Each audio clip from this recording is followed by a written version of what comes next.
Ignorant Sports Talk.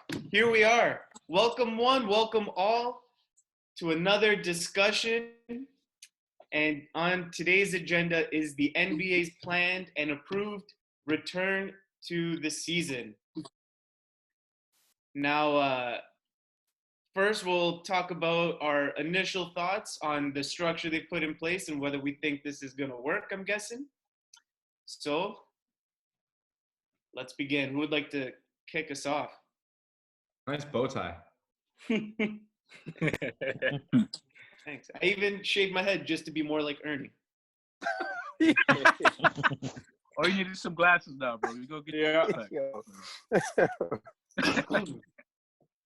So the first thing that comes to mind when I think about this proposal is there going to be any hiccups before we even reach the July 31st date? Like in everything that has to go into, getting these players to Disney World, getting all the teams, the organizations, setting up all the broadcasting and everything.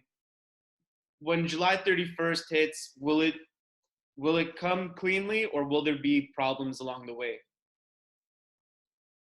Personally, I'm hoping it comes cleanly, but I mean, the way 2020 has been going, bro, I've expected at least one or two hiccups, man. Like, I don't know what it's going to be, but I'm hoping I'm wrong. You know what I mean? But I'm just saying, man, 2020 is like every month is something else. You know what I mean? So, I mean, the first overhaul or obstacle to overcome is getting international players and the Raptors that are in Canada to come across the border to get to the States.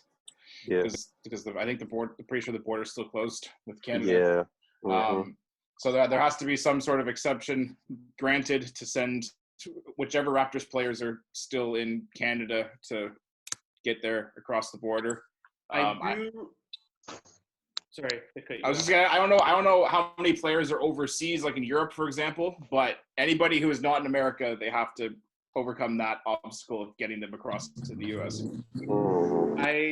I can't speak for Europe, but I do remember reading something that said, at least for the Raptors or for any Canadian associated players, that they will be able to work with the government to facilitate their travel over the border, right? Because I guess it's not technically leisurely; it's part of the work program, right?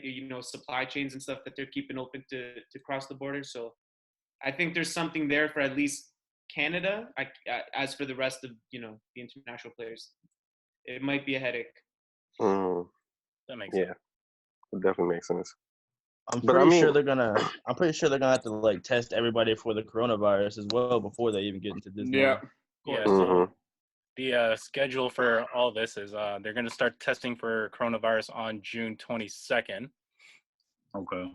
And then everyone's going to be traveling to Orlando July 7th, and then at the end of July is when they're going to resume the season. Okay.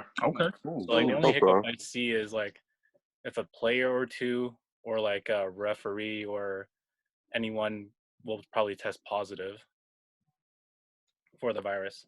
Well, doing it so early, I guess they're anticipating that if somebody tests positive in June, that they have the 2 to 3 weeks or whatever to hopefully try and recover from it, basically. Yeah. Or I guess in the month basically until July 31st rolls around. So. What do you guys think it might take to derail the season resuming? One player maybe getting the disease, a few. Yeah, when a couple of games have finished and then somebody tests positive in that, because they're all going to be confined, right? It's not like they're going to be scattered across Florida. They're all going to be in Disney World, Disneyland, whatever. So if someone gets sick, it's going to be pins and needles, and it could derail the whole thing. Yeah. Especially if families are involved also, or if they're bringing their families. Yeah. Yeah. I'm sure they're going to have contingencies in place to, immediately deal with, whoever might get the disease first, if someone does in the facility. But with how unpredictable it is in terms of contracting and spreading, like, I don't even think you should risk trying to deal with one person having it and then letting everyone else resume, not knowing who it could have spread to, right? Mhm. Yeah. So that means you got to test Rudy Gobert first. I was about to say, how's Utah going to be received when they start playing? Bro, I think we all owe Rudy Gobert a little bit of credit, because had he not, been the catalyst for this, imagine how much worse this coronavirus would have been in North America before we took it seriously. You know what? I never looked at it like that, but you make a lot of sense. Because let's say Rudy didn't catch it. You know what I mean? Let's say this thing was baking for like another 2 or 3 weeks. You could have had hundreds of NBA players walking around with the coronavirus. You know what I mean? That would have been like really bad. It wasn't even just that Rudy got it. He spread it to Donovan Mitchell. Yeah. Where it was like, of all people, like your top two guys in your team have it, and it's just like, holy shit. Mhm. Yeah. When you think of what it led to, like Rudy led to the NBA shutting down, led to all sports leagues shutting down, led to all industries shutting down in the span of like 48 hours. Oh yeah. Mhm. You know, it's crazy. I was at the Knicks-Hawks game. When it shut down, and it was like, I think it was like halftime, and like they announced it on the loudspeaker, like, yeah, the NBA season is being suspended today, and the whole crowd was like, what the fuck? Like everybody was just looking at each other like, You were there for that? yeah. And then people were like, we were talking amongst ourselves, and they were like, yeah, Rudy Gobert is the culprit. Like people were ready to take this man's head off, bro. Like, what the fuck, Rudy? Like people were pissed, bro. Were you able to hear the Knicks go, yes, it's over? I was about to say, you couldn't have had too many people to talk to at a Hawks and Knicks game.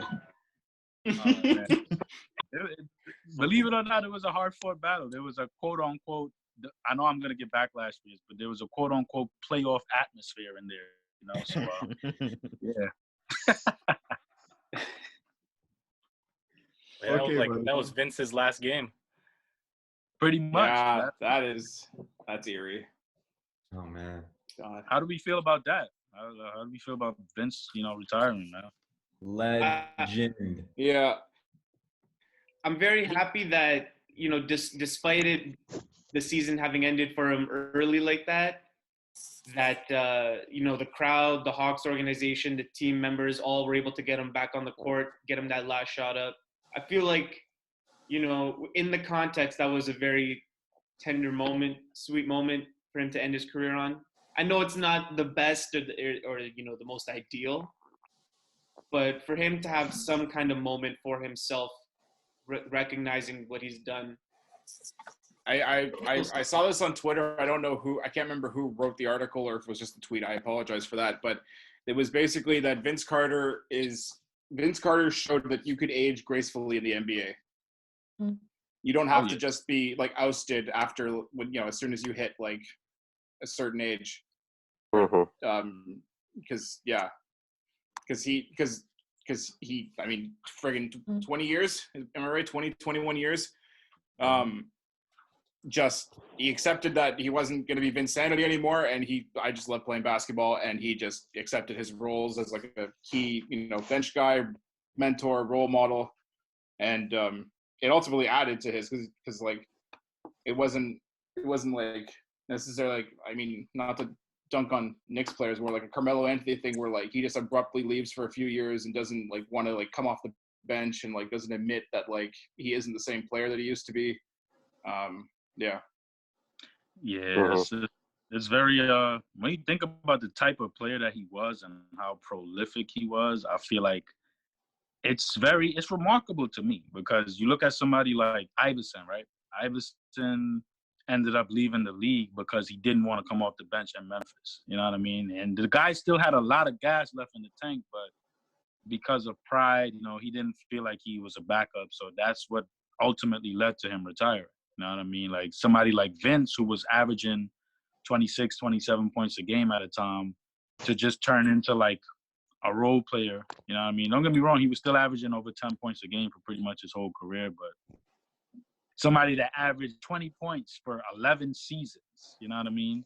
To just take the role player role, like you said, and, embrace it. You know what I mean? Like not proud about it or anything. Like he really embraced it. You know what I mean? I feel like that's remarkable because you don't see that from. Mm-hmm. Also, when you look at the teams he played for in that second half of his career, it wasn't like I'm joining the Warriors, I'm joining blank. He's like, I'm gonna play for Atlanta, I'm gonna play for Memphis, I'm gonna play for Dallas, and it's just like I'm just gonna play. I'm not.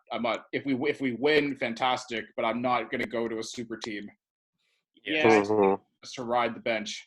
for Vince, I think it was bigger than just like understanding he was shifting into a role player. I think he genuinely wanted to remain in order to be a presence and influence for the younger players. You know, show them how to respect the game, respect the celebrity of being an NBA athlete, and you know, there's you need a very specific perspective in order to take that role. And Vince was one of those guys that was just for it to Also, for the good chunk of us on here that are in Toronto and are Raptors fans, like he means more to Toronto basketball, Canada basketball than a lot of Canadian players. And it's been a bumpy road as Raptors fans with Vince Carter. But I mean, in the end, he's without him, the Raptors wouldn't be either a franchise or where they are today, basically, where people were like, man, I want to be like Vince. I want to wear a Raptors jersey. Mm-hmm. Because the Raptors could have easily been like the Grizzlies and just left, and there wouldn't be any Canadian teams left. But Yeah. Air Canada was a thing, freaking shocked the world. And every time you see a dunk contest, you're seeing a Raptors jersey because it's always Vince Carter highlights. Mm-hmm. You know what? I think that makes it so cool too for younger players coming in. You know, a lot of times you might get like a mentor, but it's just like, well, dog, you've been riding the bench your whole career, so it's like I ain't really trying to hear from you. Well, you have someone like Vince who was that guy. Mm-hmm. You know, you've seen the dunk contest, you've seen how nice he was, you've seen how his career played out. So it was like I can listen to him because he's been at every level of the game. You know what I mean? And he's always done it with humility. So I'm more inclined to listen to him, who was definitely like one of the most prolific players to like 20 years later, he's still playing the game. I'm going to be more reluctant to listen to him than, you know, a Ronnie Turioff. You know what I mean? It's just like, you know. Yeah, I feel you. I like you know what's crazy? Oh, go ahead, Dylan. My fault. I like how Vince Carter, how he like kept on evolving his craft to where like he at first he was just all about being athletic and coming out of like college and being the most athletic thing everybody like has ever seen, to actually being like a pretty solid like 40% 3-point shooter, where people can't leave him open whenever he wasn't as good at that anymore. And there's a lot of players that won't be like that, so they won't age gracefully in the NBA. Like for say like Westbrook, he probably won't be able to get that high on a jump shot whenever he gets older. So I think that's why you don't see a lot of players like going into like their 41, 42 years old in the NBA. That's true. I'm grateful for Vince because like I said, for Raptors fans, it's one thing that we got over it. It's another thing for him to have gotten over it or to not like still harbor a grudge also. Because like when he was in Memphis and he came back to Toronto and they did the tribute stuff and he was like all teary-eyed, misty-eyed, it was like, man, that hit. Mm-hmm. So he could have easily just been like, you know what, as soon as I went to New Jersey, F you guys, like forever kind of a thing. And thank God that wasn't the case. And I'm still bitter that he couldn't retire as a Raptor, but that's a whole other animal to talk about. Bro, like, get him on a one day. No, the man is a legend, and he is just the epitome of professionalism and class, and he was one of the most exciting athletes ever, and he deserves all the respect and celebration of like an incredible career, and in a career in any industry, not even just basketball, just like how you handle a career over the course of 25 plus years, just so professionally. Yeah. Anyways, nothing but the best for Vince. Holy shit. Mm-hmm. Yeah, He went man. to the league when Trae Young was like 1 year old. Think about that. For real. Yeah, Yeah. I mean, I'm sure Vince Carter was playing with player. I don't know. I'm blanking on like father sons that were in the NBA, but like I guess the Currys and stuff like that. Like he's playing with players that he used to play with their kids. Mhm. Yeah. Do you You know, it's remember? crazy. I remember vividly back in I think it was like 1998, 1999. Watching these games with my dad, and I'm asking my dad like, "Yo, who is that guy?" He's like, "Yo, that guy, that's the next Michael Jordan." Like a lot of people were calling Vince. I feel like that was like the first Jordan comparison. Like today we hear the LeBrons and the Kawhis and the like. Vince was definitely getting compared to Jordan a lot. You know what I mean? People were like, "What the fuck is this? We've never seen nobody jump this high. We've never seen." And then, like Dylan said, like the transition. I remember when he went to New Jersey, he turned into like this great 3-point shooter. You know what I mean? And it's just like, whoa. And for somebody being a Knicks fan, you know what I mean? I've never disliked the Nets because they're close to home. So, you know, I used to watch Nets games a lot. You know what I mean? We would get them on our local channels. So, you know, they were always on. Watching him and Devin Harris and, you know what I mean, RJ, it was fun to watch. It was really fun to watch, man. Like Vince, his career, man, is going to go down in history as something special. And I think he should be first ballot. Yeah. You guys Oh remember? yeah, most definitely. Remember when he airballed that layup? I don't know, maybe like 5 years ago or whatever. And I forget when. You remember that? It was like one of the famous clips where he drives into the lane and just airballs a layup. Yeah. And after that, he still managed to play another like 5 years. Yeah. That's incredible. That's incredible. That I can't remember what the specific game was, but the buzzer beater he hit when he was with the Mavericks in the corner. Oh yeah. There it was just like, Mm. money. That was So like satisfying. game 2. Yeah. Mm-hmm. Oh, yeah. Bro, there was a game like I think it was it last year or the year before? They were playing a LeBron team. I can't remember if it was the Lakers or the last year LeBron was on the Cavs. And I think Vince was on the Hawks. And LeBron, like Vince lit them the fuck up, bro. And in the press conference at the end of the game, they asked LeBron like what happened. He was like, "It's too much Vince." Like, you know what I mean? It's just like to hear that this motherfucker's 40 years old, like he went off. Like he was hitting every three. You know what I mean? Like it was crazy just to see that. It was just like a flashback. You know what I mean? It's just like him showing you like, yeah, I could still. You know what I mean? I might need to take a rest, but I could still give you a little something every now and then. Yeah. It was dope to see that, man. What are we saying for like Vince Carter being ranked like all time for shooting guards? Very interesting. All-time shooting guards? Yeah, I'm saying like 7 or 8 maybe. 7 or 8. Hard to argue with that. 7 or 8. He's definitely top 10. Yeah, he's top 10. He's He's definitely top 10.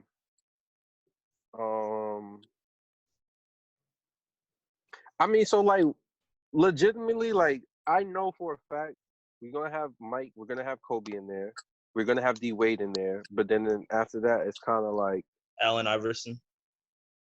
I put I mean, Iverson before D-Wade, but yeah, and either way, yeah. I mean, do we consider him a shooting guard or point guard? Because you know everyone is like a little. He's like the first combo guard, so it's like.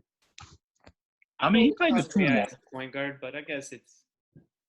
All right, so Yo, just a stat check on that. It was against the Cavs, and Vince put up 24. LeBron had 16. Exactly. Yep. I know. Yeah. What year was that? 2018, huh? 2017. 2017. Got you. what team was he on at that time? Kings. Oh yeah. Oh my God, that's right. The Kings won by 14. How many teams did he end up playing for? He played it in Phoenix too. Yeah, I remember that. I think it Vince was was in 8 Phoenix? teams he played for in his career. Wow. Might have been 8. Yeah, 8 teams. Kings, Grizzlies, Mavericks. Orlando. Orlando? Yeah. Yeah. 1 year. Yeah, I don't he even played in remember Orlando. that. He was in Yeah, a He was a well. factor. He was a factor in Orlando too. He was a factor, bro. Like this. I think he was a factor on every team that he went to, bro. This is the crazy shit. You know? Yeah, he was there 2010. 2010, Yeah. the year after they lost to the Lakers, that's when he came. 16.6 and 15.1 points a game in Orlando. Yeah, so he was still balling. He was still balling. I mean, he wasn't the focal point, but he was still balling though. Mm-hmm. So I got an interesting question for you guys. I know all of these, older motherfuckers love to put Reggie Miller in such high regard. So in your top 10 shooting guards, who you guys putting first, Reggie Miller or Vince Carter? I'm going Vince. Vince. Well, It's I'm a not. Raptors fan. I'm definitely going Vince. Yeah, we're a little bit biased here. Yeah, I think this is a biased group to ask that question to. I mean, bro, it's common sense though. It's not really. It's a no-brainer. I'm gonna go Vince. But would you go like James Harden or Vince Carter? Let me I see. think Let me too see soon. James Harden by the end of his career. Yeah, too soon. If James, if he could keep this up for like another 6-7 years, then I'll probably put James ahead of him. But we'll see. Yeah, I imagine James Harden will rank higher than Vince by the end of his career. Yeah. It's hard I to don't see know. what he's doing now just fall off the rails anytime soon. Yeah. So, I mean, longevity does count for something, though. So, I mean, let's see how long he can do it. Because Vince did do it for quite some time. So in 2019, Bleacher Report did a top 10 shooting guards all-time list. I'll run this by you, and then we can sort of play off this of where you put Vince Carter. can we? Who did this Bleacher Report? Yeah. Okay, so then it's full of shit. Well, it's gonna make for great content then. Oh yeah. So, all right. So, should I start from 1 down or 10 up? One down. Okay. Number 1, Michael Jordan. Yeah.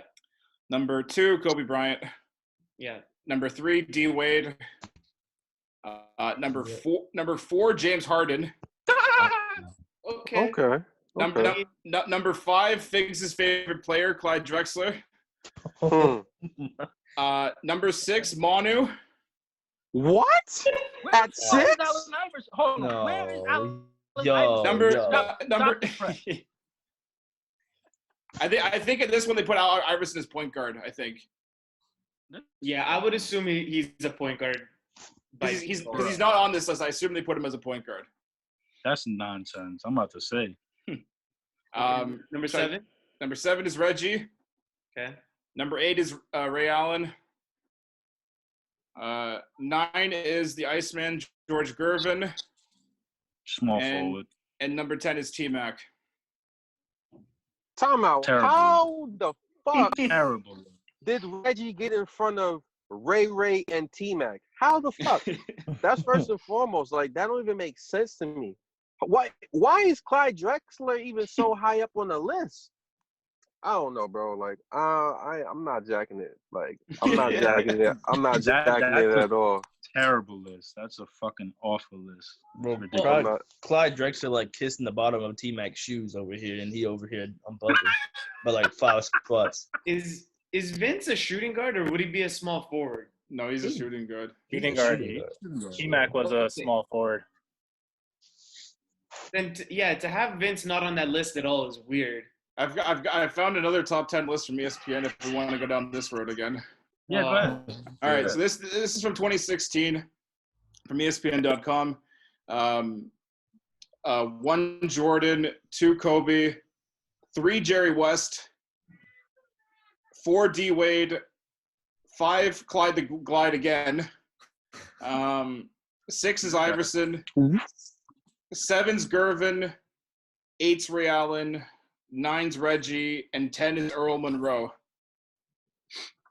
Yeah, the old dudes at ESPN had fun with that one. Yeah. Wow. No respect for the new generation on that one. None whatsoever. Well, this is 2016 also, so let's put that with a little bit of. I mean, that list is actually better than the Bleacher Report list. The Bleacher Report list is fucking ridiculous. Yeah. Yeah, I agree actually. So with these two lists, you could easily make the case that Vince should be in the top 10, if not just outside of it. Yeah, basically. he should be in the 10. Man, he's better than at least 5 guys on. Who are you putting him over then? Are you putting him over Clyde? Are you putting him over Ray Allen? Are you putting him? I'm putting my son over Clyde. Yeah, I'm definitely putting him over Ray Allen. I'm definitely putting him over Reggie Miller, who was, in my opinion, Reggie Miller is he's the most overrated player of all fucking time, in my opinion. I think Vince should be like 7. Like, even 8 or 9, man. Like he should just have his name there, wherever Yes. it is. Yeah, he needs to at least be on the list. I ain't tripping over his spot, but he got to be at least top 10. Mhm. You know? Mhm. if he had a championship or something like that, it would be a different story. Yeah, which is unfair in my opinion, because if Mhm. you want to put his numbers side by side with at least 5 or 6 guys on that list, like he blows them out of the water. You know what I mean? Yeah. So, Mhm. but you know, Mhm. sadly, that's the way they do things. You know, championships hold higher regard. Well, also than- people are going to skew it because of how long he played, so his numbers are going to be lower because he played for longer and with less everything across the board. Yeah. Mhm. Yeah. Figs don't like championships, you know. He never Nah, went it's to. not that I don't like those. them. I just feel like Mhm. I just feel like it takes away, like, you know, let's say you're at a job and, you know what I mean, you get looked at based on what you've done as an individual, right? You don't get looked on as, oh, yeah, the team did this and the team did that. You know what I mean? So I feel like it's unfair to judge a player based off of if the other 14 guys on his team were able to lead them to a championship. You know what I mean? I feel like that's unfair. You know what I mean? That's just my opinion, though. If you're starting a franchise back in the day and you're choosing between Vince or T-Mac, and you know they're like what's gonna happen, you know T-Mac's more injury prone, you know Vince is gonna last, but who are you taking? I mean, bro, I'm gonna take Vince. I mean, just off the strength that you know T-Mac's injury prone. It's like, damn, I wanna, but I already know, like, nah, bro. Like, I get more years out of Vince. Well, Also, I mean, if you're building the franchise, Vince has the star power. Like, with all due respect to Tracy McGrady, you're not hearing future players being like, I wanted to be Tracy McGrady, as much as people were saying about Vince. Mm.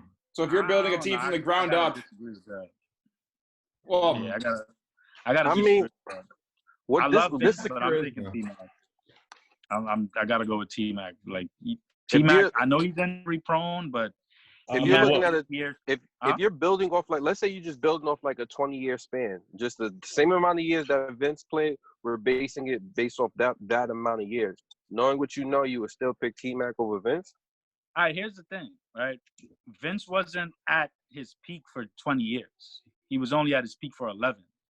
T-Mac was at his peak for 8 years. You know what I mean? So at the end of the day, neither one of them won a championship. So, but if you want to look at peak numbers, T-Mac's peak numbers were better than Vince's peak numbers. No, But that's you're true. No, but 11 is a lot more than 8. Not really when You're you know what only I mean? getting. You're not- I mean, you're only getting T-Mac until like literally he's 28-9, because then that's whenever like once he left Orlando, he was done. He was getting injured almost every time, every season. 8 years with T-Mac is better than, you know what I mean, a lot of these players today. Like, it's, you know what I mean, it's better than 15 years with Clyde Drexler. You know what I mean? I mean, why not both? There you go. Why not get both and then just figure out how to make them both happy and have Yeah, them both stay? that'd be crazy. Win That championships. would never Wow. happen. That would have been crazy. Wow. If they both stayed on the Raptors, they would have won a couple championships. 100%. I don't know if that. I don't even know if they would won a couple of championships. I mean, they would have met Shaq and Kobe in the finals, but I don't know if they would have beat them. They would have made that series interesting. Yeah, But sure.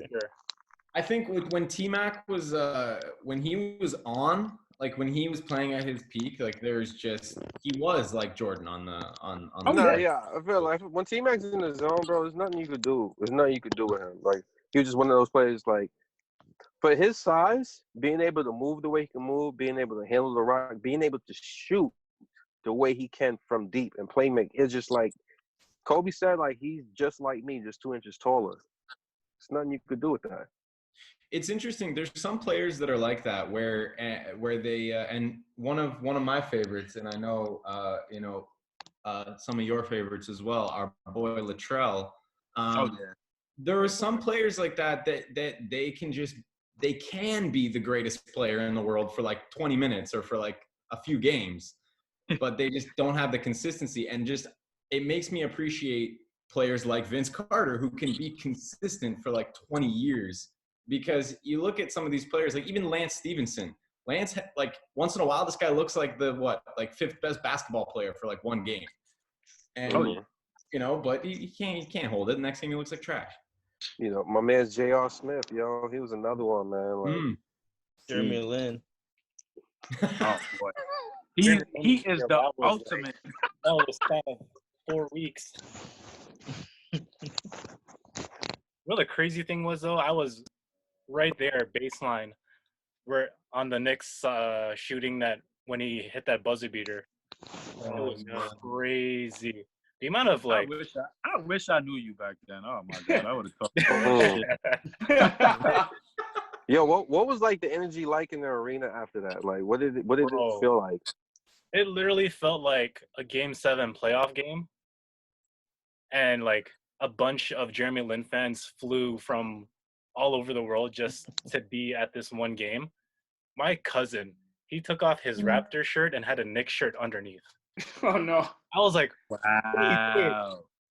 The betrayal. That's crazy. And then now that he's shot, doing the inverse, huh? when Jeremy Lin hit that shot, like your ears would ring. It was crazy. Oh man, I can imagine. Insanity, man. You know, it's funny. Like he really torched a lot of people. I remember when they asked Kobe, he's like, "You heard about Linsanity?" He's like, "Who?" And they gave Kobe like 30. I was like, "Oh yeah." Yeah, he Kobe with a spin move. I was like, "Oh shit!" But I saw that, I was like, "Nah, this guy's the real deal." Like, and then the black hole came back and fucked everything up. But we ain't gonna talk about that. That's why basketball is such an interesting game, though, because you have these, people can just get in a zone, and you look at players that can do that, like Kawhi last year. Like, I mean, the Raptors are not winning if Kawhi doesn't just like get in the zone and just start playing like the best player in the world for a few weeks. Like, yeah, that's one of the best playoff runs I've ever seen. That's what's going to be interesting with this new playoff format, right? Sort of looping it back, because everyone's going to be in the same place. Everyone's going to be interacting with each other constantly, regardless if you're playing with them or not, against them or not. And I assume probably there's going to be 2 to 3 games. Like there's going to be like daily rotation of games. It's not going to be like a couple of games here, a couple of games there, right? So it's going to be constant, like round the clock game action. So there's going to be a lot of, we're going to see a lot of how tested players can be and what this atmosphere is going to be like to certain players, especially the ones that are fighting for that 8th spot with this new format. It would be really nice that if they brought when they bring the NBA back and they start hosting games and stuff, it would be really nice to not have any game overlap and just have them like one game live at a time, and every fan can watch every single game. Yeah. I don't think there's going to be a lot of overlap, because I don't know what the facilities are like in Disney World. I don't know how many courts they're going to be able to. I actually disagree with that, because I hope they do it like the March Madness, because March Madness they program it in such a way where you watch like a crazy buzzer beater, and then the game ends and it's like 5 minutes left in the 4th quarter of the next game, and you're like, oh shit, and then that game ends and it's like 10 minutes left in the 4th quarter. You're like, oh shit, like, well, in the second half, but it's just constant 4th quarter endings, and you're like, it's amazing. They're gonna have to add like a. I've missed basketball so much. I just want as much as possible. Yeah, that's me too. I feel you. You and me both, bro. What I feel is that there are different like spots in Orlando, like Disney World. There's like 5 kingdoms. I think they would just like put a basketball net in each of those and just send a couple teams to each of those locations and just broadcast live. That would be dope. That would be dope. The kingdoms are separated by like, little trams or whatever. So it's like you're not exactly right up under each other. You know what I mean? People are kind of like spread out or whatever. Exactly. Now, my question is, I feel like this is like the most interesting thing about this new format. We've all seen how detrimental home court advantage can be, you know what I mean, for the opposing team. Like, you know what I mean, for the away team, you know what I mean, a lot of times Game 7 is favored for the home team, you know what I mean? So what do you guys think is going to happen with this new format? You know what I mean? Like, do you think it's going to be a huge factor? Do you think, you know what I mean, a lot of underdogs might come away with victories now because of this home away thing being a non-factor anymore? Like, what do you guys think? I think personally, I think that it's going to really affect inexperienced teams and players. I think that the more experienced the player is, the better that they're going to be able to handle this very unique situation. LeBron is going to be able to get himself in a place where he's going to compete at extremely high level. I believe that other players, you know what I mean? Like if you take, some less experienced players, they're going to get in there. It's going to feel weird. They're going to miss a couple shots to start off with. They might not be able to have that, the resolve to come back and keep it going. So I think that it's going to heavily favor older, more experienced players. Mm-hmm. I actually have the opposite opinion. I think if anything, it's going to help the inexperienced because the pressure in the moment is less tangible without fans, without distractions, right? Like imagine would have been the away team and you're going for a free throw and you have silence on your side now, right? So you come out into the arena, no one's booing you, no one's, you don't just see all these people physically around you, watching you, having expectations for you. So I think they can feel a little more free when they play. But I do think ultimately that the better team will prevail, and that would have been the home team anyway. So I don't think it's going to be a huge impact in the final results of the playoffs. But I think just the mental advantage goes towards the less experienced or the away teams, let's say. I don't know. Like that. I mean, I don't know. I feel like both you guys have really good points, but I feel like some players, not all, some players need that. They just need that pressure on them. Like, you know how some people, they said when the pressure's high, that's when their game just elevate. Some people just need that in order for them to just get to that zone. Like playing in like an empty arena, it's kind of like, this is a fucking scrimmage. Fuck what you talking about. This is a scrimmage. Like, I don't hear nothing. I don't hear no noise. It doesn't feel, it's not what they may be used to or what they always imagine seeing themselves in the moment. You know what I mean? Like, I feel like everyone that goes to the NBA always dreams of being in that moment. If that crowd's not there, it's kind of like, I don't know. I feel like being paid to play basketball in front of people and there's no people, I don't know. I feel like it might affect some players to some degree. Not making them, I guess, focus and trying to, like, I don't know, like just the overall pressure of hearing people there. I don't know. I feel like not being there, I don't know, it might affect some people in like a bad way. I agree with you there. I'll use the Seattle Seahawks as a reference. Like, they talk about the 12th man all the time. Like, the crowd is a huge factor. You know what I mean? So for a lot of players, like you said, they might be having an off game. And once the crowd starts, like, cheering, like, let's go team, you know what I mean? Like, it might lift their spirits. So they might go out there and make a play that they wouldn't have made otherwise, you know what I mean? So with the crowd not being there, I feel like it's going to expose a lot of players, but we're also going to see those that rise to that pressure. Like, a couple guys that I think are going to rise to the pressure is LeBron, Kawhi, Giannis, you know what I mean? Like, let's pray everybody stays healthy, you know what I mean? But if they do, I feel like those are probably going to be the three most prolific guys this postseason. I think the team that's going to take the biggest hit are going to be the Denver Nuggets. And the reason is because they're high altitude. They've always been used to that. And I've heard Steven Jackson say, like, you spend like most of the first quarter just trying to get like your breath under you. And I think that's gonna be like their major downfall in the playoffs if they like due to the Disney World and it successfully like plays off. Yeah, that makes sense. Yeah, maybe, but Denver hasn't exactly been rolling through the playoffs because of that, though. Yeah. I think it's ultimately going to come down to how, like, the perspective that a team is able to have in this situation. I mean, the most neutral game I could think of in terms of fan attendance is the All-Star game. Evenly split, or they cheer for everyone, and it doesn't necessarily favor one team over the other. So we might see some games where it's like it starts a little easy just because it feels different. But then by the end of the game, there's going to be no excuse.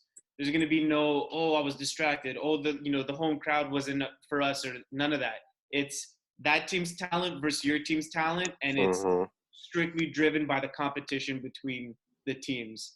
And that's it. You either want to be better than them or want to admit that you're not better.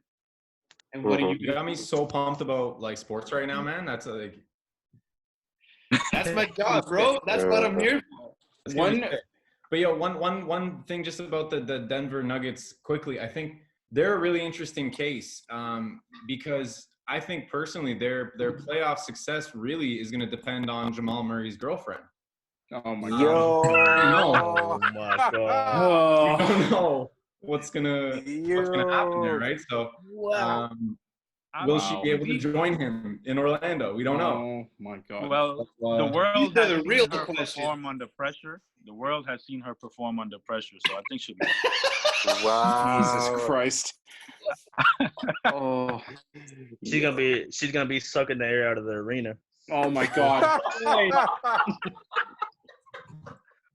What does Jermaine say? Pumping sounds into the stadium. She's gonna be sucking the sounds out of the motherfucker. Wow. And this is when YouTube takes our video down. Well, that's it. Everything's been for naught. We're done. We're canceled. Jamal, it's all love, man. It's all love. Demonetization right there. Anyway, speaking of sounds, what do you think of the NBA using 2K sounds for the crowd? And another one is, do you think that they're going to use or put like stuffed toys in the stands like they're doing in Korean baseball? I don't want them to use fake sound. I really don't, because it's going to be interesting because I don't want them to do it because I want to hear the players, but I want to see what happens with the players, how censored or uncensored they're going to be playing against each other. But also, I was thinking about this now because we were talking about UFC before we started, because with the UFC fights with no crowd, fighters could hear the commentators, and people were taking advice from like Daniel Cormier.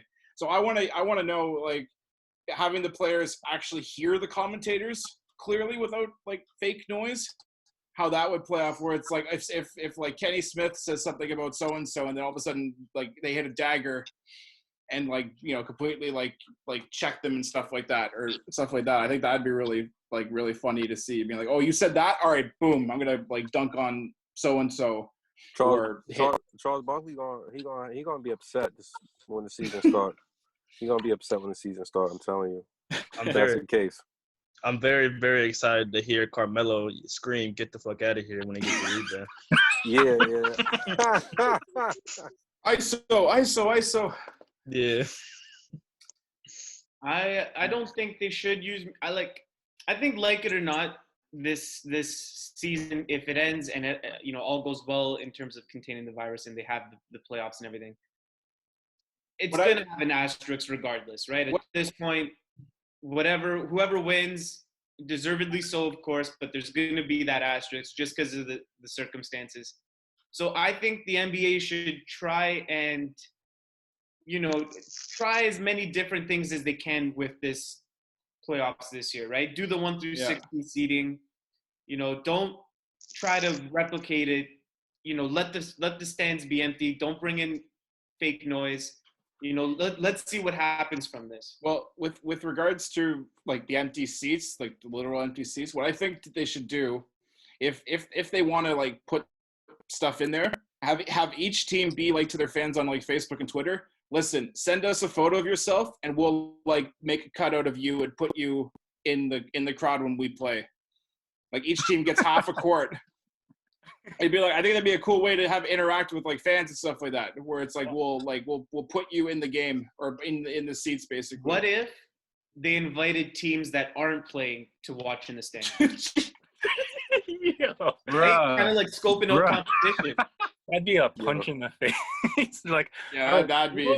We know you guys aren't invited to play, but I mean, I didn't mean necessarily the teams they didn't invite. I meant teams not playing at that moment. But I mean, honestly, it would do the Knicks such a fucking justice because they don't know the last time they've actually been in the playoffs, like just in the building, period. So it'd be a cool way to like incorporate them. You know what I mean? That somewhat, ease their pain. I think there'll be a lot of shit talking in that sense. You know, a lot of the fans like Kyrie goes to the free throw line like Kyrie, the earth is flat, so your fucking jump shot. You know what I mean? Like I think it's gonna be like a lot of shit talking between. You guys gonna hear Kyrie say, "Suck my dick." What I think they should do is they should auction off a chance to be one of the 10,000 people that gets to scream into a speaker at the games. So people pay money, they get to scream, they can shit talk, they put a little speaker for each person, and they auction that off and give the money to charity. So how is Nav Bhatia gonna throw his towel then? Oh, he's gonna pay for a spot. If there's an auction, he'll spend the money to be there. Oh man. He'll be dressed up as a mascot, just throw a towel. So have they decided on like whether they're doing the East-West or they doing the 1 through 16? Like, has that been decided on as yet? I don't think they have. Oh, I think they're. okay. I think they're still trying. Well, I think because they're still doing technically the regular season to get everybody to like 70 games played technically, and then do like the seeding. I would love to see a 1 through 16 seeding, especially since like the biggest drawback is travel involved with having West and East teams playing each other. But if they're all in the same compound, do it. This is the perfect time to try. I think since both conferences are fighting for like the 8th seed in like both in like the East and the West, I think they're sticking with the conference format. Because otherwise they would avoid this and just say the top 16 teams are gonna make it, basically, I think. Well, I mean, you could probably still take 8 and 8 per conference, but at that point, just seed them 1 through 16. All right, so check this out. I feel like we should do predictions. So I think who you guys think is going to the conference finals, and who do you guys think is going to the finals, and who do you guys are going to win the finals? Because obviously, well, let's start with before we go there. Actually, let me ask this: of the teams that are not currently in a playoff spot, do you think any of them will take the 8th seed away? Yeah, because with the West, there's more teams competing than the East teams, quite frankly. So essentially, in the East, it's Washington at 9 and Orlando at 8, and maybe Brooklyn at 7 could get knocked all the way down. But that's the competition there. And then in the West, you've got Memphis in the 8 with Portland, New Orleans, Sacramento, and San Antonio. And Phoenix? Did Phoenix get into? Yeah, they did. So that's a hell of a race there. Do you guys think it stays the status quo, or one of these teams steals the spot? What do you guys think? I think I don't know. Well, I definitely don't see Washington getting in on the East. No, I don't think Washington is going to risk putting in John Wall for this season. Yeah. They're going to save him for December, for the start of 2020-2021 season. So the East will remain the same. Durant's not playing for Brooklyn. Kyrie, I don't think is going to be playing for Brooklyn either. Yeah. I don't know. Yeah, I feel like the Trailblazers are a little bit too too far back. I mean, like 3 and I think they're like 3 or 4 games back. That's like that's a big gap. Yeah, Portland's 3.5 games back, as well as the Pelicans. As well as the Kings. Fuck, they're all Washington's 4.5 games back of the 8th seed also. So what is it? They have to be within 3 games to have the playoff? Yeah, I believe so, yeah. Okay. So shit, where did I go? And the Spurs are only 4 games back as well. Yeah, Portland, Pelicans, Kings, and Spurs all need like 1 game swing to fight for the 8th seed. Spurs could be interesting. I don't know. I think Portland could do it. Yeah, Portland. Damian Lillard would drop to 50 on somebody like that. So I think Melo is the X factor. Funny enough, Melo is the X factor. So I got the schedule for each team here. So the Blazers will start off against the Grizzlies, followed by the Rockets, Mavericks, Sixers, Celtics, Nets, Lakers, and either the Heat or Magic. It says Oh, pending. They already shit, they ain't announced going nowhere. the 8-game schedule. Yeah. Oh wow. So I don't know, based on that schedule, the Blazers ain't doing shit based on that schedule. That's a hard ass fucking schedule. I think the Pelicans take it. Really? Mm. I had like That's the way interesting. the way the season was ending once Zion came back from injury, he looked like a wrecking crew to push them into that Yeah. 8 seed. The Pelicans have And I a think easier that schedule. continues. They got the Kings, Jazz, then Clippers, Spurs, Grizzlies, Kings again, Grizzlies, and then Orlando to finish it off. Oh, yeah, they got it real Pelicans? like. Yeah, Wait, Pelicans. what's going on with Okay. Nurkic? Is Nurkic okay? I was about to say that because him and Zach Collins, like, I'm not sure if they could be back to beef up the front court there in Portland. In terms of like what I see on fantasy basketball, they're still set as out, but I haven't heard any news about Nurkic coming back anytime soon, unless you look up something right now. So I He's think been so out this- since last year, right? So, Yeah. so this is from May 27th. Damian Lillard, 100% positive Nurkic and Zach Collins will play if season resumes. That's about it. That's all. I don't know. Okay. So if Nurkic comes back, that means Melo goes back to the bench, right? That's big. Mm. Yeah, that's going to Interesting. be some interesting dynamics there because Lord Yeah. knows Portland needs to beef up the front court there. Yeah. Yeah. I Don't mean, they have Whiteside there too? Yep. Yeah. You can never underestimate what Dame will be able to accomplish when he's determined.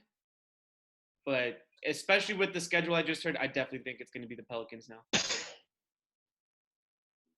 I don't know, man. Maybe Melo could turn back the clock and go back to like Melo 08, and then they have a fighting chance. He could just turn back the clock. The hands of He's Tom. He's gonna get his cornrows back and everything. He's gonna He might. get a hood as well. sewn to his jersey. Yeah, Hoodie man. We get Hoodie Melo, man. I'm telling you, man. Like, just give him some wine before the game, and then he'll be good. He'll be good. I think that would be the most exciting story. I think would be either the Pelicans or the Blazers. That would be the most exciting. I think people would like to see Melo go back to the playoffs and try. Mhm. You know what I mean? I think it would be cool to see. You know what I mean? Especially in a situation where, because Portland, I think we would probably all agree that Portland's better than Brooklyn and Orlando. Oh, So, Mhm. Yeah. in a situation where they could do a 16 seeded, then he wouldn't even have to face LeBron in the first round. He might actually have a chance to do something. Who knows? Oh yeah, yeah. Mhm. Okay. Well, regardless, now as Figs asked, who do you guys think to be? What are the predictions for your playoffs if we get there? Now, like, depending on if they go with a 16 team ranking system or the East and West system. For me personally, if they do the East and West system, conference final will be Raptors and Bucks, and then West Conference final will be the Battle of LA, Mhm. and then the finals it'll be the Lakers versus Raptors. Yeah, there's no bias there, huh? I mean, Marcus Gasol can like take care of the paint. I think what the Raptors have done to Giannis, kind of like that also plays a mental game for Giannis, coming back to face the Raptors again in a conference finals, and what they did to him last year. Mm-hmm. They kind of like played with his mind. It's like, oh, I won 2 games. We're gonna win this series, and then I lose 4 straight. Plus, Don't you we'll think have that's gonna motivate him to like cut you guys' throats this time? Don't you think he's gonna come back like extra motivated because of that? I Yeah, think Giannis so, gonna be- but then That's the other edge of that. the Yeah. system, Yeah, I mean, Giannis- that's the only he comes back with a jump shot. Like he can With- just pull up off the dribble. exactly. That's the only way he'll wreck through anything. With- But, with- Maybe you it know. comes down to coaching in that series. Bud just falls into the same traps. He did it with Atlanta. He did it last year, and I don't think he's changed his mentality much since. So Interesting take. I don't think there's a team that benefited from this delay than the Raptors did in terms of like getting everybody to rest and relax and get whatever treatments that they need to, because friggin' every other person was getting hurt at some point this season. My God. Yeah, we only played like a full starting five for not even at least 20 games. Yeah, that is true. That is true. So Phil, hold on. What's your finals prediction? So you got the Lakers and the Raptors. So who's winning that series, my guy? Raps in 7. I love it. I respect it. We're gonna have a quarantine parade. I love it. I love it. Let's choose a non-Raptors fan. Dylan, what's your what's your predictions, man? Western Conference Finals. If the standing even allows it, I think it will be the Lakers and the Rockets that will meet in the conference finals. I think that also. I think just because of size, the Lakers would win. And the East, I got probably the Bucks and the Heat. I'd say the Heat are gonna win. The Heat will actually win. Ooh, wow. Okay. Then I got Lakers winning the finals. Interesting. That's very interesting. Okay. Cool. I'll say. Who wants to go next? I think it's gonna be Bucks, Raptors, Lakers, Clippers, regardless of which format they go. If it's East versus West, I think it's going to be Lakers and Raptors. If it's 1 through 16 seeded, then that means the Lakers will play the Raptors and the Bucks will play the Clippers, and I think it'll be the Battle of LA in the finals. Interesting. And I think this is the year for the Lakers to win it. I think so too. Their season was going. I don't want to say it, but I want it to be the Raptors, obviously. But yeah. Thank you. What you thinking? Okay. Use reason. So in the East, I think it's going to be Bucks Raptors. I think Milwaukee gets it done this year, and they make it to the dance in the East. I think Giannis is going to be on the warpath, and it's going to be scary. In the West, like Dylan had said, I think it's going to be Rockets and Lakers. My sort of agent of chaos prediction has always been Houston, because I want to see the world react to James Harden and Russell Westbrook winning a chip together. And reinforcing my pick that I don't think either LA team is going to win this year. I think Houston goes to the finals, and I think Milwaukee wins and Giannis gets his first chip. That would be very interesting. I expect pure chaos in the West, and that's my basis on this pick. I think it's just gonna be absolute anarchy. Chaos is what we love. Yeah. So yeah, Bucks win over the Rockets. Okay. Cool. Fro, what you thinking, man? If it's East and West, it's gonna be a battle for LA. On the East, I'm thinking Raptors, Celtics. And I'm thinking the Celtics. I don't know who's gonna really come out. I feel like it could go either way. I feel like it could go either way, because Jason Tatum has been like. That's a 7-game series. Yeah, there's no answer for Jason Tatum. So I don't know. I want to say the Celtics, and they're gonna get clipped by the King and company, and it's gonna be like the redeemed season for like Kobe, and that's gonna be that. Do you think the Raptors are better equipped to guard Tatum than the Celtics are to guard Siakam? Yes. I don't. Yes. The only reason I think that is because the Raptors have OG, who has like a Kawhi-like defense. Yeah. Well, he's also the guy that LeBron hit that floater on. So, I don't know. Okay, that's a different story. LeBron should have been double-teamed. That's Dwayne Casey's fault. It was 8 seconds left in the fucking game. Don't get me started on that shit, man. I mean, the Celtics don't have that inside presence though for Siakam. I mean, Enes Kanter ain't gonna get it done on defense. That's for Oh, sure. hell no. Or Hell no. or he's what's his not. name? Daniel Theis or whatever his name is. Yeah. He's only 6'9". I think Siakam's taller than he is. Yeah. I mean, I think the Raptors are because they've been forced to play. They've been forced to play good team defense to survive this entire season. Mhm. Like they can't just be like, oh, OG or Siakam, you take blank. Because I know we gotta keep an eye on each other and like be able to help and switch off when need be. Mhm. Whereas I'm not saying the Celtics are badly coached. Don't get me wrong, Brad Stevens is a great coach, but I think out of necessity, the Raptors have been like, we need to play together. We have to play team defense, otherwise we're screwed. Okay.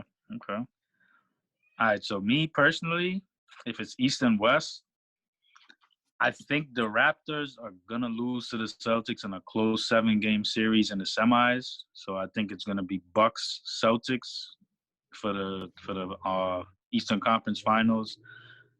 I think the Celtics beat the Bucks. I feel like Jason Tatum is gonna go berserk. I feel like Gordon Hayward is gonna play like he did in Utah. I feel like Jaylen Brown is going to do his thing. I don't know. And I feel like Brad Stevens right now, in my opinion, I think he's the best coach in the NBA.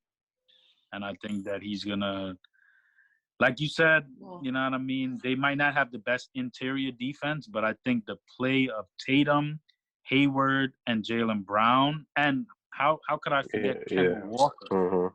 You know what I mean? It's like, if they get all of those guys gelling together at the right time in the playoffs, I think they can be very, very scary.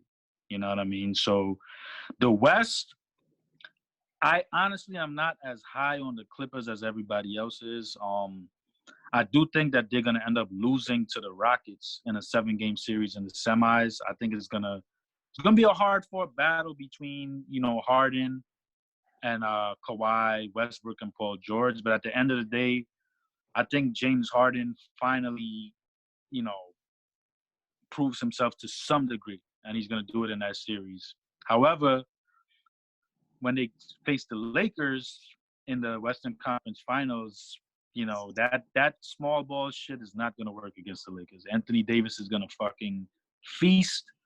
LeBron is going to feast. You know what I mean? If I was Frank Vogel, I would sit JaVale, sit Dwight, like, listen, LeBron at the 4, Anthony Davis at the 5. We posting these motherfuckers up all day long, and there's nothing they could do. You know what I mean? I do think it's going to be a good series just because Harden is very good. Westbrook is very good. So I do think it'll still be a 6 or 7-game series. Okay, so finals, we got Lakers, Celtics, classic matchup. You know what I mean? As good as the Celtics are, it kind of goes back to the same thing. The Lakers are too big. You know what I mean? Anthony Davis, they have no one to guard him. You know what I mean? LeBron, they really have no one to guard him. They do play good defense, but I think it's just too much AD, too much LeBron. I think Danny Green is going to step up in a big way. You know what I mean? As he does so often in the playoffs. You know what I mean? I think Kyle Kuzma is going to step up in a big way. So I actually got the Lakers winning that in 7. I think it's going to be a 7-game series. To bounce off your point about Harden Figs, when I was as I was saying with the Raptors being the team and one of the teams that benefits from this rest, I think the Rockets in the West are going to benefit the most from this rest because James Harden won't be gassed at the end of the season going into the playoffs, and I think he can actually play the hero ball that he wants to make a run at this without that. I agree. Yeah. I definitely. Yeah, Figs. I find it quite sacrilegious actually that you mentioned you didn't even mention Alex Caruso in your Lakers. I mean, yeah, that's blasphemous. I mean, that just proves that you don't know anything about the Lakers at all. Come on, man. Don't do that. He's gonna have a couple of posters, but that's about it. I mean, he's there for defense more than anything, So you gotta put some respect on Caruso. Is great, man. Yeah, for real. Yeah, bro. If he goes completely bald, the world is in trouble. So his Mamba form. Caruso and LeBron to come back bald. The Lakers are gonna sweep through the playoffs if that happens. Yeah, they beat everybody. Shit. Yeah, my prediction goes out the window if that happens. Jack, what you saying, man? I'm a little bit of a tiny little bit of a conspiracy theorist once in a while. I think that there's no chance that we don't see the Battle of LA because I think that the ratings will be too good. I don't know. And maybe it just happens because they're the two best teams, but I just think that somehow we're going to get that. I just have a feeling. That's my personal opinion. I don't know if it's right or not, but regardless of that, I think that those two teams are probably the best two teams in the West. I think that yeah, it'll probably be that. On the East side, I do have the Raptors, but I also have the Heat as well. I love Dylan's pick on that. I think the Heat had Cinderella vibes all year. I think that they had that magic kind of vibe. I think when getting to that, though, I think the Raptors take it in 7, actually. 7 against the Heat. Then going to the finals, I think that it's the Lakers over the Clippers to go to the finals. I think it's Raptors-Lakers. That was my pick, I think, at the beginning of the season as well. And I think the Lakers kind of easily take that, unfortunately. Even though that pains me to say, but I think that it's an easy series. Gentleman's sweep, 4-1. So going back to your Heat point, I think that's an interesting pick because we saw what Jimmy Butler could do in the bright lights, and honestly, I feel like that's the reason that Raptors-Sixers series last year went to 7 games in large part because of Jimmy Butler's play. You know what I mean? So do you think he's going to be like extra hungry this year because of that? Yeah, and I just feel like they had that vibe. They had that vibe where they were a team. And they had everyone was going off. You had Derrick Jones Jr. going off. You had what's his name, Duncan Robinson, the rookie, Tyler Hero, Bam going off. Chris Nunn. I think you just had that vibe of these guys coming together and Jimmy's happy. It seems like he's happy and he's playing loose. And when he's playing like that and the teammates are supporting him, I think he's an amazing player. So I think that they have that upset. Has he ever played happy? No, that's what I'm saying. I think he's playing happy this year. He got that Russell Westbrook mentality. Yeah. They're a team that I think has not and will not benefit from this this delay of games because they were riding high and then it's taken away from them. Maybe they can regain it, but I think they're a team that was really frustrated that this whole thing has happened because they were on that wave. I don't know if they're going to be able to retain it because I think they're going to get bounced by a Milwaukee or a Toronto or a Boston. But if it was earlier on this, if there wasn't a delay or anything, then I could buy that more. But I think they're going to get hit with this momentum being taken away from them.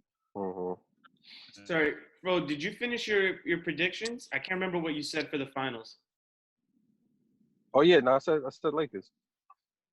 Lakers, and Celtics, right? Mm-hmm. Okay. I can see, honestly, I know it's we gotta make picks here, and I'll stand by my picks. But it was very difficult for me on the East side because you look at those top 4 teams in the East, and you even throw Philadelphia in there. Oh yeah, man. I can see. Actually, I don't think I would pick Philly to go out of the East. But you look at Celtics, Bucks, Raptors, and Heat. Man, that's going to be some amazing series, and I don't think there's going to be a sweep in any of those series. Yeah, I was gonna say this is probably the most interesting year for Eastern Conference. You know what I mean? Going into the playoffs that we've seen in a long time. You know what I mean? Really can't predict. I mean, we can predict, but it's kind of it's up for grabs. Definitely up for grabs. You know what I mean? So we all kind of in the East, we're all kind of talking about the top 4 teams. The West, obviously the 2 LAs, and then Houston from the 6th spot. Does no one have any belief in Denver? Absolutely not. Just out of curiosity? Absolutely not. I think no, not me. I think they're like Miami. If there wasn't a delay, I would be more convinced. But I think this stuff hurts them in a big way.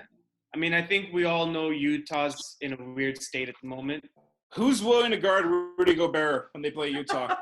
Yo, can you imagine they win because nobody just wants to get near their team at all? Like, there's no defense played against the Jazz whatsoever. And Marcus Smart would DM up when they play in the fun. Yeah. But I Thunder, don't know. I feel like Denver was way better last year, man. I don't think they're the same team. I mean, I don't think they have that same intensity that they had last year. I feel like they blew their shot last year. You know what I mean? well, they definitely didn't start with it, that's for sure. Yeah, We're I feel kind like of getting it back, but I don't know. I feel like if they went to the Western Conference Finals last year, honestly, without Kevin Durant, I feel like they would have gave Golden State a run for their money. You know what I mean? I was very upset that Portland beat them because I already knew the outcome of that series. Like, Portland just doesn't match up well with Golden State under any circumstances. You know what I mean? But the West is a lot stronger this year, so I really don't see Denver going anywhere.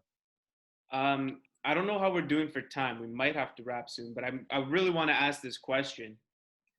Of the teams who are in, whatever, like top 8 or whatever, the best teams that are poised to win this year or have a chance to win, who do you think is the most desperate because they will not return as good next year? ooh. Milwaukee. Really? Giannis is entering free agency, my friend. You need to make that man happy. No, he's still with the Bucks next season, no? Still, though, he doesn't matter. They're still playing desperate because it's looming. Free agency is looming for that man, and they need to convince him that it is worth his while to sign a 4-year, 5-year max deal after that. Because you talk about demoralizing. If they get bounced a 3rd straight year as the number 1 seed, he can just be like, I'm leaving. Screw you guys. I'm not even gonna say that. I know where you're going with this, Phil. I'm not gonna say it, but like, he can just leave. I can, like, they need to convince him that Milwaukee is the place for him, and they gotta play desperate. Yeah, they gotta play really good basketball when the season resumes and once they get into the playoffs. And like Hanky said, if they get bounced, then he's really gonna be unhappy. He'll probably even want to demand a trade during free agency after this season. I wouldn't go that far because I don't think he's the person to do that. But I think once free agency ends, he's just gonna be like, peace. Yeah, I think I gotta agree with that. Okay. Yeah, I think I gotta agree with the Bucks because Giannis. Here's the thing: I think it depends on who bounces them. I don't think it depends on if they get bounced. Like, if they get bounced in the finals, I think he'll stay. But if he loses to the Raptors with no Kawhi, or, you know what I mean, even if he loses to the Heat, I think it's kind of like, yeah, motherfuckers, I'm out of here. You know what I mean? If he loses to the Celtics, I think, he'll probably think about staying. You know what I mean? I really think it's the fashion that they get bounced in, too. Like, if it's a hard-fought 7-game series that, came down to the wire, maybe he stays. But if let's say the Raptors beat them in like 5 or 6, that motherfucker is gone on the first thing. Yeah, it's Giannis to the Warriors. God, no. Sadly, yeah. The other 2 teams that I would say that would be behind them are Philly and Houston. Because Philly's facing an existential crisis about, do they keep this core or do they blow it up and trade either Simmons or Embiid? And Houston is desperate to prove that this small ball thing can actually work. Otherwise, they've wasted a year and a half, basically, of prime basketball. I agree with Houston. I don't so much agree with Philly just because I think this season's already been a disappointment for them. And I think they've accepted that some major change is in the near future. But I think the Lakers have a lot of pressure. Not to say that they're going to be unable to keep their team together next season, but I think like it's going to raise a lot of questions if they don't get the job done. I completely agree with that. That was going to be my pick. I think the Lakers, they had everyone on their side. The momentum is there. The narrative is there for them to win the championship this year. And personally, I feel like that matters a lot. And if they don't win this year, it's going to, like you said, a lot of questions. And it's going to be, can LeBron do it again next year? Like, it's this is their year to do it for sure. Right? I think the Lakers winning the championship is the difference between Davis signing long-term or signing like 1 year just to see and make a difference. Interesting. You gotta look at Raptors too. Raptors not gonna have Gasol, might not have a few pieces. There's a lot of money that they're going to be freeing up soon. The Raptors are probably the team that'll come back the most different. But I think given the expectations for this season, I don't think they're desperate to win. I'm sure they really want to because they know changes in the near future. But I don't think they're like they have the same expectations that those other couple teams do. Nah. Yeah, I think they're more accepting of what this season is and what it means. Yeah. And pretty much it's exceeded all their expectations, or most expectations, it seems. So I mean, they're sort of playing with house money.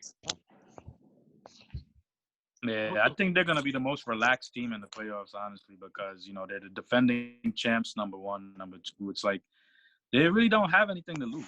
You know what I mean? So I think that they're gonna play the most loose out of everybody in the playoffs.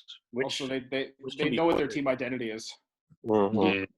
You know also, what Fred VanVleet better been working on a child as soon as this quarantine started. That's all Federico. Ready trying to work on a child. You got Serge Ibaka doing something on TikTok. Also, I was gonna say, I think Memphis would play a little bit more desperate this year because the Warriors are gonna be healthier next year. Right? So, and they're gonna have either like James Wiseman, Anthony Edwards, or LaMelo. Exactly. So they got a lottery pick. They're gonna get all their guys healthy again, and then that'll just knock the Grizzlies out of the playoffs. Unless they do something. What if the Warriors get all of that and then they still get Giannis, bro? Like, Giannis isn't going to the Warriors. He's going to the Raptors. Yeah, he's coming to Toronto. I mean, I appreciate you guys saying it. I just don't want to get my heart broken by telling myself it's going to happen. Nah, actually, bro, you're a Greek guy, man. You're part of the influence. I think he stays long term, personally. Stays in Milwaukee. Yep. I don't know. I think if Milwaukee gets a taste of the finals, then he'll probably sign an extension. If not, then he's gone. I believe in Masai tampering, but I'm not going to start talking to myself about it. It's a done deal.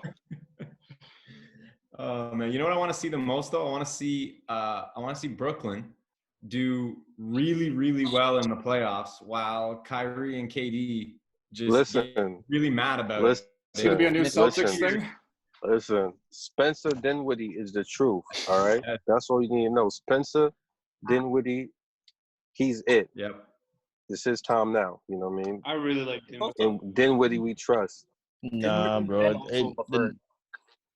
The Nets are from New York, bro. Nothing ever good happens over there. Wow. Wow. I'm about to mute your motherfucker. Oh, man. Not in basketball, anyways. I mean, no, you can't say that. It's just the Knicks, bro. It's just the Knicks. It's Yo, only we the Knicks, about bro. to wrap this shit up? Like, We got to wrap it up on a good note, though, man. One thing, if with like sports coming back in general, that I'm really interested about is how each sport handles their seasons ending or starting. Because like, okay, I'm not gonna say that like, well, I'm probably one of the only if the few hockey fans on here, but like the way the NHL has approached their playoff situation versus how the NBA has approached it, I'm very interested in that because I want to see how they differ result-wise or how similar they are. Mm-hmm. Just a quick rundown of how they're doing it for the NHL. There's no regular season. They're going straight to playoffs. It's 24 teams, I think, or 22. 24 compared to 22 for the NBA. What they're doing is that the top 4 teams from each conference play amongst each other for a few games to determine 1 through 4 seeding. And then the remaining 8 teams in each conference play a best of 5. And then they do quarterfinals, semifinals, conference finals, championship. Okay. So it's going to be very interesting. So the bottom 4 seeds basically could change compared to what the standings were when like the official quarterfinals start. Leafs are still gonna lose. Maybe that's a strong possibility, but it's going to make for some compelling stuff because you have an extra round of sports to watch, and then you also have the top teams play amongst each other to determine 1 through 4 seeding. So what you're telling me is the Leafs might not get Boston in the first round this year. Oh, No, because I think they've confirmed that it's going to be reseeding after that like play-in round, so to speak. So yes, that could be a possibility. Leafs Thank fans God. Have a can't 1 take in 4 another chance one of playing Boston. Yeah, basically, Can't take Brad Marchand's stupid face any longer. right? But anyway, I'm not, and like in terms of like numbers, obviously, I'm not saying like one's going to be better over the other because the NBA is going to blow hockey out of the water. But in terms of like what format works and what doesn't work, how each league approaches it, I'm very interested to see how the results are and how things could be create anarchy, or it could be like the status quo of like, okay, the same teams made it in regardless, business as usual. So I think it's going to improve sports. I think it's going to it's finally, of course it's not the best situation, but they're experimenting, which is great because you look at something like the XFL. You know, the XFL was ridiculous, but it gave us a few cool things. They were like, oh, hey, cool, these ideas are actually good. Like, you know, and maybe some of these things will actually, they'll make the change to 16 seed to seeded like that. Who knows? Yeah, you're right. Just glad like sports is coming back. European soccer is coming back. yeah. Bundesliga. Yeah, Bundesliga has been back for about 2 or 3 weeks. Yeah, Mhm. and Spanish League and Premiership are starting this week or Mhm. next week. Yeah, the Premier League pretty much already over anyways. But Yeah. Yeah, it's true. And that was hockey and soccer. Well, anyway, All right, is that it Sorry. for today then? it beats Football. ending off on the Knicks. So Football. Yeah, it does. It definitely does. Football is better than the Knicks. Soccer over the Knicks. Jesus. yeah, Yeah, I ain't even gonna argue, man. You're anything right, over so the I Knicks. can't argue. Go ahead. Well, in that case, to all the viewers, listeners, thank you for tuning in. Continue to stay safe and stay educated. Ignorance is only good in sports. Stay educated everywhere else. Exactly. Yeah, we should put some links in the video in the YouTube for some places to donate, some educational resources, things like that. 100%. Yeah, that's a good idea. Mhm. Yeah. Hang on. Well, all right, guys. So in the link down below will be a couple links to donate to charities or groups. And also, please like and subscribe. Don't forget to turn the bell on to get notified when we upload new videos. So again, stay safe. This is Phil signing out. Yes, sir. Yep. Yeah. Yeah.